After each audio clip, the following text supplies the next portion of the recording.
Hello guys, இன்னைக்கு mythical Beast tamer மான்வாவோட episode 10 தான் பார்க்க போறோம். ஸோ வீடியோ பார்க்குறீங்கன்னா ஜஸ்ட் ஒரு லைக்கை போட்டுருங்க. சரி வாங்க நம்ம டைம் வேஸ்ட் பண்ணாம எப்பிக்குள்ள போகலாம். எப்பிக்கோட ஆரம்பத்துல என்ன ஆண்டி உங்களை பார்த்து ரொம்ப வருஷங்களாச்சு, அதே மாதிரி பார்க்கலாம் உங்களோட அரகன்ஸை எவ்வளவு நேரத்துக்கு மெயின்டைன் பண்ண முடியுதுன்னு. ஏன்னா அது இன்னமும் கொஞ்ச நேரத்துல சின்ன பின்னமாக போகுது. அங்க பிரின்சிபல் டுவானும் ஏன்டா நீ தேவையில்லாம உங்களை ப்ரோவோக் பண்ணிருக்க மேடம் யாஷி, நீங்க உள்ள வர வேணாம், ஏன்னா நீங்க இருக்கிறது மேஜிக் யூனிவர்சிட்டியில, அதனால கெட்ட நோக்கத்தோட எந்த விதமான டிராகன் டேமரையும் நான் எங்க யூனிவர்சிட்டிக்கு நான் விட மாட்டேன். பிரின்சிபல் டுவான், நீங்க என்ன யோசிக்கிறீங்க? நான் உள்ள வர்றதுக்கு உங்ககிட்ட பர்மிஷனை கேட்கணுமா? முன்னாடி இருக்க இந்த ஃபார்மேஷன் இதெல்லாம் என் முன்னாடி ஒண்ணுமே இல்ல. அந்த டிராகனும் பயங்கர வேகமா அங்க தாக்குது. இதனால ஃபார்மேஷனும் சுக்குநூறா போகுது. இதனால அவங்களும் எப்படியோ உள்ள வராங்க. அங்க பிரின்சிபலுக்கு என்ன பண்ணும் தெரியல. பின்னாடியே நம்ம யூவும் பிரின்சிபல் டுவான், நான் இருக்கிற வரைக்கும் மத்தவங்க யாரையுமே நான் ஹர்ட் பண்ண விட மாட்டேன், அதனால எதை பத்தியும் கவலைப்பட வேணாம், ஜஸ்ட் ஒரு 5 மினிட்ஸ் எனக்கு கொடுங்க. மிஸ்டர் யூ, நீங்க இப்படி எவ்வளவு சொல்லும் போது உங்க மேல எனக்கு நம்பிக்கை இருக்கு. உடனே ஆன்ட்டியும், யூ உனக்கு அந்த அளவுக்கு தைரியம் இருக்கா என்ன? ஏதோ அந்த வேலைக்காரனையும் கார்டியன் குன்னியும் நீ கொன்னுட்ட, அதெல்லாம் ஜஸ்ட் வெறும் ஒரு லக்கு தான். அவங்க 2 பேர் கொன்ன மாதிரி என்னையும் கொல்லலாம் அப்படின்னு யோசிக்கிறியா? என்ன ஆன்ட்டி, உங்களை முடிக்கிறது என்ன அந்த அளவுக்கு ஹார்டான விஷயமா என்ன? இந்த டைம்ல நம்ம ஹீரோவோட டிராகனும் மொத்தமா அங்க ரீஃபைன் பண்ணி முடிக்கும். அந்த ட்ரூவான டிராகன் பிளட்டோட ஆர்ஜினும் மொத்தமா ரீஃபைன் ஆக ஒரு பயங்கரமான ஆறாவும் அப்படியே அப்பியர் ஆகுது. இப்போ டிமானிக் டிராகனோட ரேங்கும் ஸ்டெல்லா ரேங்க் லெவல் 10ல இருக்கு. ஆனா அதுக்கப்புறம் தான் சிஸ்டம் இன்னொரு விஷயத்த நம்ம ஹீரோ கிட்ட நோட்டிபிகேஷன் அங்க கொடுக்கும். உங்களோட டிமானிக் டிராகன் அதோட லெவல் இப்போ ஸ்டெல்லா ரேங்க் லெவல் 10ல இருக்கலாம், ஆனா கொஞ்சம் கொஞ்சமா அதோட பொட்டன்ஷியல் அதிகமாகுது. இப்போ லெவல் ஏறிக்கினே போக போகுது. எது வரைக்கும் ஏறும்னா ஹோலி ஸ்பிரிட் ரேங்க் லெவல் 3 வரைக்கும் அப்படி ஏறும். அங்க இதெல்லாம் தெரியாத ஆன்ட்டியும், என்னப்பா இந்த மாதிரி நான் ஏதோ ஒன்னு பெருசா யோசிச்சேன், ஆனா ஸ்டெல்லா ரேங்கை வச்சுக்கின்னு என்கிட்ட நீ சண்டையிட போறியா? நீ என் கூட சண்டையிட்டா மியர்லி எனக்கு ஜஸ்ட் ஒரு ஆன்ட்டுமா தான். ஆனா ஆன்ட்டிக்கு சுத்தமா ஐடியா இல்ல நம்ம ஹீரோவோட டிராகனு கொஞ்சம் கொஞ்சமா அங்க லெவலப் ஆயின்னு இருக்குன்னு. நம்ம ஹீரோவும் சிஸ்டம் வழியா ஏதோ வார்த்தைகள் அங்க சொல்ல ஆரம்பிப்பான். அந்த வார்த்தைகளை சொல்லும் போது ஆன்ட்டிக்கு அங்க புரியல. ஆமா என்னடா நீ பண்ணிருக்க? அந்த வார்த்தைகளும் அப்படியே டிமானிக் டிராகன் கிட்ட போவ அதோட ரேங்க் கொஞ்சம் கொஞ்சமா அப்படியே ரைஸ் ஆகுது. அங்க ஆன்ட்டிக்கு ஒண்ணுமே அங்க புரியல. ஆமா அந்த டிமானிக் டிராகனோட ஆரா எதுக்காக இப்போ சடனா ஸ்கை ராக்கெட் ஆகுது? முன்ன இருந்ததை விட இப்போ 10 மடங்கு ரொம்ப அதிகமான மேல இருக்கு லெவலு. லூயோ, உனக்கு என்ன ஆகுதுன்னு சுத்தமா ஐடியாவே இல்லைன்னு நினைக்கிறேன் லூயோ. ஏன்னா ஆக்சுவலா உன்னோட டிமானிக் டிராகன் இப்போ லெவலையும் தாண்டி பயங்கரமா லெவலப் ஆகுது, எல்லாமே ஓகே தான். ஆனா அதுக்கான பீஸ்ட் டேமிங் ஸ்பேஸ் உன்கிட்ட இருக்கா? உன்னோட தகுதிக்கு தாண்டி அது லெவலப் ஆச்சுன்னா என்ன ஆகும் தெரியுமா? ஐயோ, அது உன்னோட எபிலிட்டியும் தாண்டி சர்பாஸ் ஆகும் போது உன்னால அதோட பவரையும் அதோட லெவலையும் தாக்கு பிடிக்க முடியாம உன்னோட பாடி செல்ஃப் டிஸ்ட்ரக்ஷன் ஆக போகுது. ஆனா ஆன்ட்டிக்கு தெரியல பாவம், நம்ம ஹீரோவோட பீஸ்ட் டேமிங் ஸ்பேஸ் அது இந்த உலக அளவுக்கு ரொம்பவும் பெருசு, அதனால எதுவுமே நம்மளுக்கு ஆகாது. நம்ம ஹீரோவும் சொல்றான், ஓ அப்படியா, எனக்கு பயமா இருக்கு, செல்ஃப் டிஸ்ட்ரக்ஷன் ஆக போதா? ஆனா உங்களுக்கு தெரியாது, ஏன்னா என்னோட பீஸ்ட் டேமிங் ஸ்பேஸ் அது ரொம்பவும் பெருசு, பாசிபிளி என் மேல பிரஷர் அப்படின்னு ஒண்ணு விழவே விழாது. அவ்வளவுதான். டிமானிக் டிராகனோட லெவலும் ஸ்டெல்லார் ரேங்க்ல இருந்து டைரக்டா ஹை லெவலான ரேங்க் நெதர் மூன் ரேங்கா இருக்கிற லெவல் 3க்கு அங்க போகுது. தொடர்ந்து லெவல் அப்போ ஆக ஆரம்பிக்குது. லெவல் 5, லெவல் 7, அங்க இப்படியே அதோட லெவல் ஏற ஆரம்பிக்கும். கடைசியில ஒரு ஸ்கில்லும் அங்க கிடைக்கும். ரிம்சன் ரேங்க்ல இருக்க டிராகன் ஸ்லேயர் அப்படின்னு ஒரு ஸ்கில்லும் அங்க கிடைக்கும். அதே மாதிரி இதுக்குன்னு ஒரு ஸ்பெஷாலிட்டி இருக்கு. இப்போ ஒன்ஸ் ஏதாச்சும் நம்மால ஒரு டிராகனை கொண்டுட்டா அந்த டிராகனு நம்ம டிமானிக் டிராகனுக்கு கீழே ஒரு சர்வெண்டா இருக்கும். ஈவன் இறந்தே போயிட்டாலும், என்ன நீ இறந்து போயிட்ட ரைஸ் இப்படின்னு நம்மால சொல்ல டிராகன் ஆர்மியை நம்மால கிரியேட் பண்ணுவான். நம்ம ஹீரோக்கா இதை பார்த்தோன்னே அவ்வளவு சந்தோஷம். பாருங்கப்பா, டிராகன் ஸ்லேயர் அப்படின்னு ஒரு ஸ்கில்.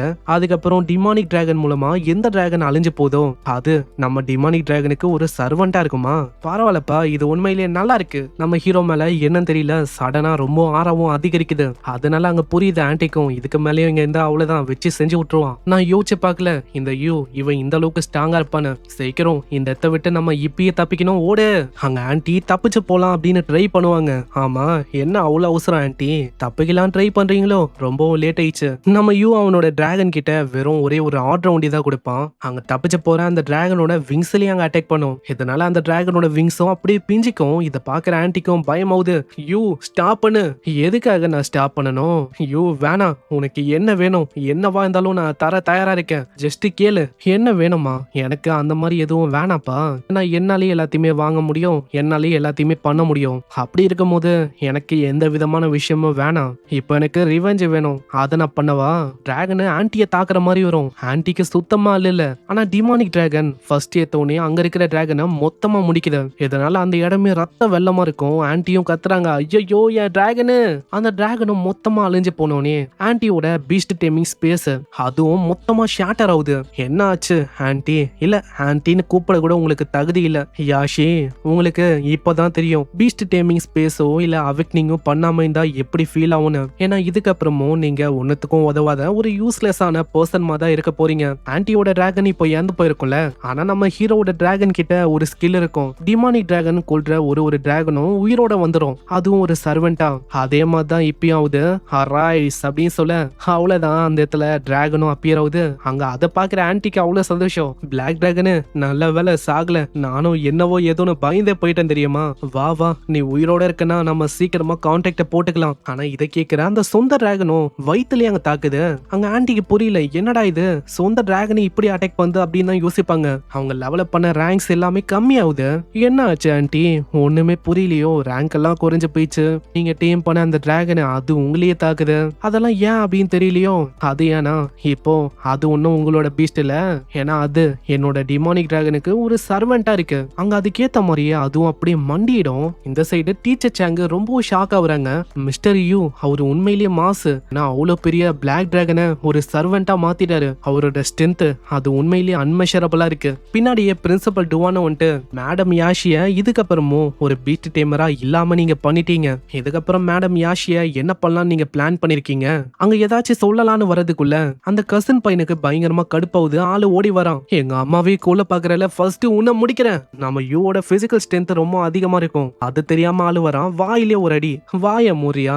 டேய் நீ பண்ணது எதுவும் சரியில்லை, நான் கண்டிப்பா உன்னை விட மாட்டேன். அதுக்குள்ள ஒரு வாய்ஸ் அங்க கேக்குது, வெயிட் பண்ணு, நீ அப்படி பண்ண வேணாம். பார்த்தா லூ ஃபேமிலில இருந்து ஒரு பர்சன் வந்திருக்கான், டியான்னு. அங்க டியானை பார்த்ததுக்கு அப்புறம் தான் சூக்கு நிம்மதியா இருக்கு. அங்க டியானும் வந்துட்டு, யூ இந்த லூ ஃபேமிலி உனக்கு நிறையவே கெட்ட விஷயத்த பண்ணிருக்கு, ஆனா ப்ளீஸ் அப்படி இருந்தும் நம்ம சூவியும் இவங்களையும் எனக்காக விட முடியுமா? அங்க இப்பதான் நம்ம டியானை பத்தி தெரியுது. டியானும் இந்த லூ ஃபேமிலியோட ஒரு மெம்பர் தான். இந்த லூ ஃபேமிலில பிரான்ச்சா இருக்கும்ல, அதுல இருந்து வந்த ஒரு பர்சன் தான் இவரு. 12 வருஷத்துக்கு முன்னாடி யாருமே எனக்காக நிக்கல, ஆனா நின்ன ஒரே ஒரு பர்சன்னா அது இவரு தான். டியானு மத்தவங்க கிட்ட கெஞ்சி கேட்டாரு, தயவு செஞ்சு அவனை விட்டுருங்க, நீங்க பண்ற விஷயம் ரொம்ப அன்ஃபேரா இருக்கு. அவங்க கண்டுக்காம ஒரு ஸ்பெல் அங்க போட்டிருப்பாங்க, அது ஒரு கர்ஸ் ஸ்பெல். அது ஒரு சடனான கர்ஸ் ஸ்பெல்லா இருக்கனால அங்க அவரு கவனிக்கவே இல்ல. அந்த அட்டாக்னால தான் இது வரைக்கும் ரேடியன் சன் ரேங்க் லெவல் 10 அதுலயே அவரு ஸ்டக் ஆயிருக்காரு. அவரும் என்னென்னவோ அங்க ட்ரை பண்ணாரு, ஆனா எதுவுமே அவரோட லெவலை ஏத்துற மாதிரி அங்க தெரியல. டியானை இவங்க 2 பேர் கூடயும் விடுறது நல்ல விஷயமா இருக்காது. ஆனா இப்போதைக்கு அம்மாவையும் பையனையும் நான் போக விடுறேன், அப்புறமா டைம் வரும்போது ஸ்கோரை செட்டில் பண்ணிக்க வேண்டியதான். டியான் நீங்க கேட்ட மாதிரியே உங்களுக்காக நான் மர்சியை காட்டுறேன். இப்பயே அவங்க 2 பேரையும் டெலிபோர்டேஷன் ஸ்டோனை யூஸ் பண்ணி இந்த இடத்த விட்டு போக சொல்லுங்க. சூ கேட்டல, சீக்கிரமா இந்த இடத்த விட்டு நீயும் உங்க அம்மாவும் போங்க.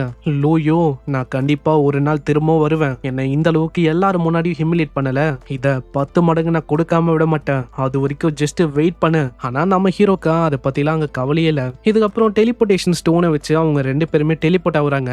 அங்க டியானோ வந்துட்டு, ஹே யூ உன்னை பார்த்து 10 வருஷம் ஆச்சு, நீ இப்போ நல்லாவே க்ரோன் அப் ஆயிட்ட தெரியுமா? ஆனியோ சீக்கிரமா வெளியில வந்து நம்ம டியானை ஹீல் பண்ண. அங்க ஆனியும் அதே மாதிரி ஹீல் பண்ண நம்ம டியான் மேல ஒரு ஸ்பெல் வந்திருக்கும்ல, அது மொத்தமா நீங்கி அவரும் மொத்தமா ஹீல் ஆகுறாரு. நானும் 10 வருஷமா இந்த ஹிடனான இன்ஜுரியும் இந்த சீலியும் உடைக்க ட்ரை பண்ண, ஆனா என்னால எதுவுமே அங்க பண்ண முடியல. ஃபைனலி இப்பதான் முழுமையா நான் ரெக்கவர் ஆயிருக்கேன். இப்போ எனக்கு எப்படி ஃபீல் ஆகுதுன்னா, நெக்ஸ்ட் லெவலுக்கும் என்னால இப்பதான் போக முடியும் அப்படின்னு ஃபீல் ஆகுது. அந்த எங்கான பொண்ணு கிட்ட அன்பிலீவபிளான ஹீலிங் எபிலிட்டி இருக்கு. டியான் நான் இதை எதுக்காக பண்ணேன்னு தெரியுமா? 12 வருஷத்துக்கு முன்னாடி எனக்கு ஹெல்ப் பண்ண போய் தான் உங்களுக்கு எப்படியாச்சு உங்களை நான் ஹீல் பண்ணிட்டேன். நீங்க கேட்ட மாதிரி அவங்க 2 பேரையும் இன்னைக்கு நான் போக விட்டேன். சோ இப்போ நம்ம 2 பேருக்குள்ள எதுவுமே இல்ல, எல்லாமே செட்டில் ஆயிடுச்சு. அங்க டியானும் யோசிப்பாரு, இது எல்லாத்துக்குமே காரணம் அந்த லூ ஃபேமிலி, அவங்க தான், அவங்க பண்ண விஷயம் தான் இப்படி அவங்களுக்கு வந்து அமையுது. இதுக்கப்புறம் சீன் அப்படியே லூ ஃபேமிலியோட மேன்ஷனை நோக்கி வரும். நம்ம ஹீரோவோட அங்கிளுக்கும் இவங்க ஃபேமிலியில யாரோ ஒருத்தங்க டெலிபோர்டேஷன் ஸ்டோனை பயன்படுத்தி இங்க வந்திருக்காங்க அப்படின்னு அங்க தெரியுது. இப்போ ஸ்டோன் இருக்குது பையன் கிட்டயும் அம்மா கிட்டயும் தான். அப்பனா யாஷிக்கு ஏதாச்சும் ஆபத்தா என்ன? வெளியில கண்டிப்பா ஏதோ ஒரு பெரிய பிரச்சனை இருக்குன்னு நினைக்கிறேன். அங்க அதுக்கேத்த மாதிரி இவங்களும் லூ ஃபேமிலியோட மேன்ஷனுக்கு அங்க வராங்க. அம்மா நீங்க ஓகேவா? என்னடா ஓகேவா? தள்ளிப்போ, இது எல்லாத்துக்குமே ரீசன் நீதான் தேவையில்லாம லூயுவை இன்னைக்கு ப்ரோவோக் பண்ண. நீ ஒண்டி அப்படி பண்ணலனா என்னோட பீஸ்ட் டேமிங் ஸ்பேஸ் அழிஞ்சு போயிருக்காது. நானும் என்னோட பவர்ஸ் எல்லாத்தையும் இழந்து ஒரு ஆர்டினரியான பர்சனா இப்படி மாறி இருக்க மாட்டேன். என் டிராகனும் இறந்து போயிடுச்சு. இப்போ மோசமான விஷயமா என் டிராகன் அவனுக்கு ஒரு ஸ்லேவா இருக்கு. மாம் இதுல என் ஃபால்ட் என்ன இருக்கு? எல்லாமே அந்த யூ அவனோட ஃபால்ட் தான். நம்ம திரும்பவும் போயிட்டு ஜஸ்ட் அவனை கொன்னாலே போதும். உங்களோட அந்த பிளாக் டிராகனை திரும்ப அடைய முடியும். டேய் பேசுற பேச்சுக்கு ஃபர்ஸ்ட் உன்னதான் முடிக்கணும். ஏன்னா உன்னால ஆல்ரெடி எல்லாத்தையும் இழந்து இந்த நிலைமைக்கு நான் வந்துட்டேன். நீ தான் ஃபர்ஸ்ட் என்கிட்ட சொன்ன டேலண்ட்டை பறிக்கிற மூலமா உன்னால டபுள்எஸ் ரேங்க்குக்கான டேலண்டா மாத்த முடியும்னு. ஆனா இப்போ வரைக்கும் நீ மாத்தல. நீ சொன்ன 2 டேலண்ட்டையும் ஃபியூஸ் பண்ண போதும் ஒரு டிவைனான டேலண்ட் அங்க வரும்னு. ஆனா இப்போ வரைக்கும் நீ அப்படி பண்ணவே இல்ல. அப்பனா இப்பதான் நம்மளுக்கு தெரியுது ஆளு டபுள்எஸ் ரேங்க்ல இருக்க டேலண்ட் வந்து இருக்கு அப்படின்னு எல்லார்கிட்டயும் சொல்றான். ஆனா உண்மையிலேயே இவன் கிட்ட இருக்கிறது வெறும் ஒரு எஸ் ரேங்க் டேலண்ட் தான். என்ன 2 டிராகனு 2 எஸ் ரேங்க்குக்கான டேலண்ட்டும் சைட் பை சைடு இருக்கு அப்படின்னு அவன் காட்டிக்கிறான். அவ்வளவுதான், சும்மா வெளியில சொல்லிக்கிறான். அவ்வளவுதான். அம்மா எனக்கு தெரியும் நான் சொன்ன விஷயம் இன்னமும் ஏற்படலன்னு. கூடிய சீக்கிரத்துல என்னோட 2 டேலண்ட்டையும் நான் ஃபியூஸ் பண்ணுவேன். அந்த நாள் அன்னைக்கு நம்மள இப்படி அவன் பண்ணல. இதுக்கான ரிவெஞ்சை நான் எடுக்காம விட மாட்டேன். ஹியூமிலியேஷன் உங்களுக்கு பண்ண விஷயம் எல்லாத்தையுமே நம்ம சேர்த்து அவனுக்கு டபுளா கொடுக்கலாம். அங்க அப்பாவும் இந்த டைம்ல வந்துட்டு, ஆமா உங்க 2 பேருக்கும் என்ன ஆச்சு? டேட் மாமோட பீஸ்ட் டைமிங் ஸ்பேஸ மொத்தமா அவன் நொறுக்கிட்டான். யாரு? என்ன ஆச்சு ஒழுங்கா சொல்லு. அதுதான் அந்த யூ, அவன் திரும்பவும் வந்துட்டான். நாங்க தெரியாதனமா போனோம் இப்படின்னு எல்லா விஷயத்தையும் சொல்லிருக்கான். இங்கே இந்த எபிசோடும் முடியுது. இப்பதான் அப்பாக்கு இந்த விஷயம் தெரிய வருது. அப்பாவும் இதுக்கு மேல கொந்தளிக்க போறாரு. இவங்க 3 பேருமே இருக்கிற வரைக்கும் பிரச்சனை தான். சோ பார்க்கலாம் நம்ம ஹீரோ என்னென்ன பண்ண போறான்னு. நான் உங்களை நெக்ஸ்ட் எபிசோட்ல சந்திக்கிறேன். தேங்க்யூ ஃபார் வாட்சிங். சைனரா.